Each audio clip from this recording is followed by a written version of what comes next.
Hi guys, another unboxing video here for you.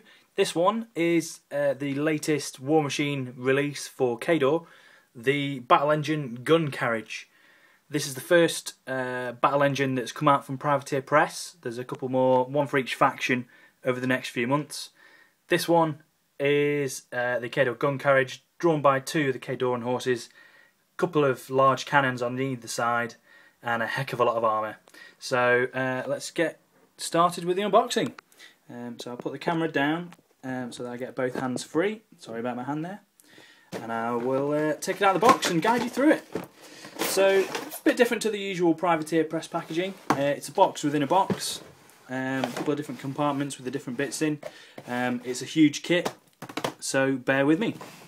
So let's crack on with the different bits. So we have a massive base, the stat card, the two usual kind of bits and bobs that you'd expect with any model, and then here we go. So it's a resin and metal miniature, so all the metal pieces come in the kind of standard Privateer plastic blister boxes. Here you see a couple of the halves of the horses. So there's two horses, each in two parts, so there's four halves. Four wheels, the Winter Guard crewman, who is popping out the top of the model, and the two guns, the two bombards for either side. So we'll get to those in a second. Now let's have a look at the resin pieces. There's two, and that completes the model. So the main part, this is the main body of the gun carriage. It's one huge piece of resin, very sturdy. It's very similar to the Forge World resin, actually, if any of you guys are aware of it or have used it or own any models. It's all fairly similar stuff. It gets quite dusty if you file or sand it or drill it, but otherwise it's very, very similar in property to the plastic models that Privateer Press do. Similar texture. So start from the front.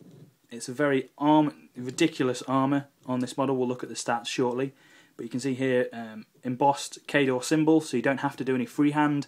That's sculpted on there, so that should be really easy to paint. Lots of armour on the front. Moving to the side, slits, vision slits for the crew members to see out. Loads of rivets and panel work. Really nice detail on the sponson, where one of the cannons will sit. Ladder going up to the crew compartment hatch, which you can either have closed or have a crew member popping out. We'll show you later. The bottom kind of struts and sections here. There's not much detail on the bottom because obviously it will sit like that. You won't see it. You will have to file some of this off because this is all just flashing, which is left over from the moulding process. So as we move to the back, we've got the back kind of heat vents for the cannon. Loads of knickknacks and kind of crew items stored on the back, so you've got a bit of extra ammunition for the cannons, a mat or some kind of camouflage netting strapped on at the back, a couple of cases or what do you call them,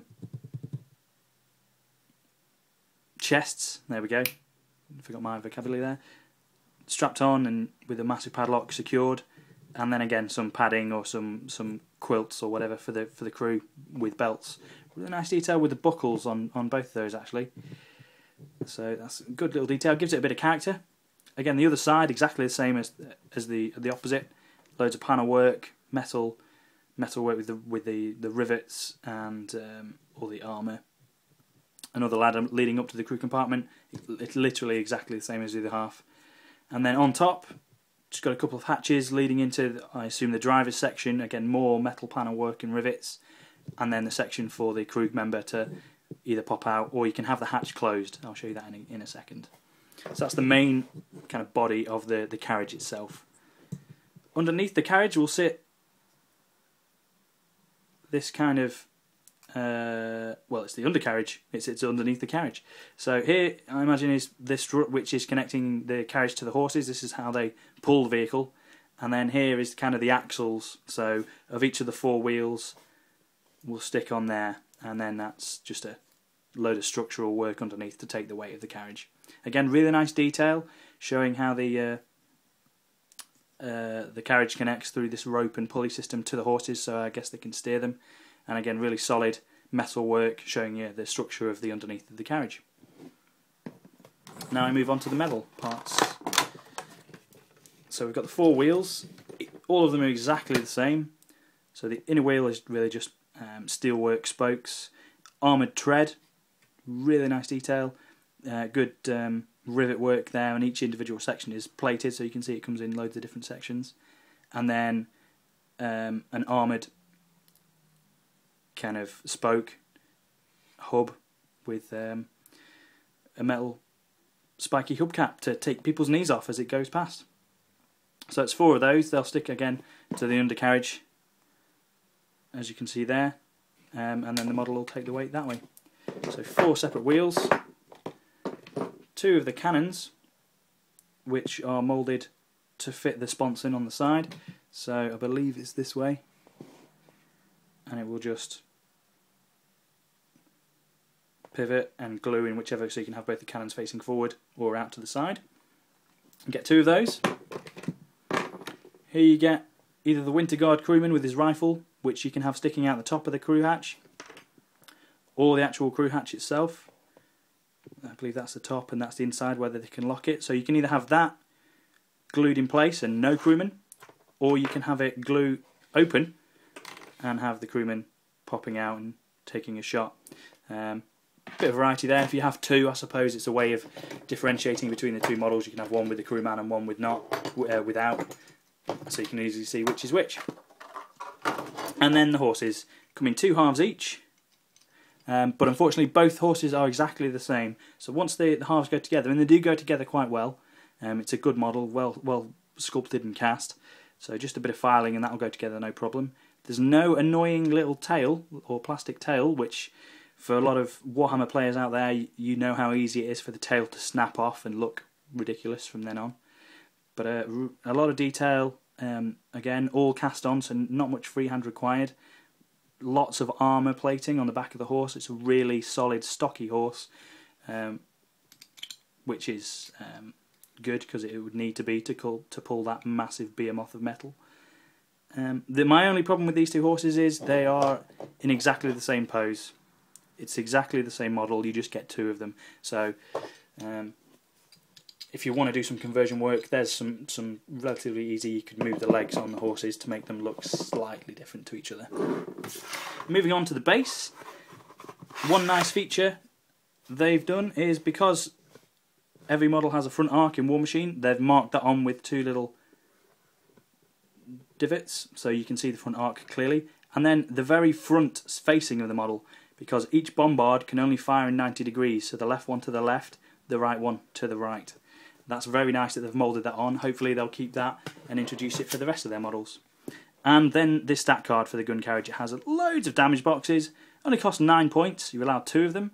It has a mount attack in combat, a guy on top with a military rifle, 2 long-ranged heavy cannons with a power of 14 and a reasonably big AoE, and very nice stats. It's a construct with command 10, loads of armour, really easy to hit, quite a good rat and mat, not outstanding but not rubbish, ridiculous strength, and very, very fast. And then on the back, some quick rules. Gun carriage, it's allowed to trample, it can make melee and ranged attacks in the same time. Obviously the carriage can shoot regardless, it will just keep on shooting. The guns create rough terrain for 1 round where they land. That is really good, and it's some good synergy with their slowing enemy assault. And rear attack, the guy on top can shoot all round. Obviously he's got a very good vantage point, he can shoot stuff to the side and behind him. And then the 2 mounts, they're allowed to make charge attacks with the weapon, and if you hit a model with the mount attack, which is power 12, it's not rubbish, then it's automatically knocked down, which is brilliant, because then you can bring something else in and finish them off. So all in all, for 9 points, very nice model. And just to give you a sense of scale before we close out the video, that is the Butcher. So remember, that's a medium base, not a small base that most infantry's on. So the base is huge, it's about the size of a CD. So if you have any further questions or want to see anything specific, drop me a message and I'll try and do a follow-up video, and eventually I'll show you the model put together. Thanks for watching guys, and hope you enjoyed. Cheers!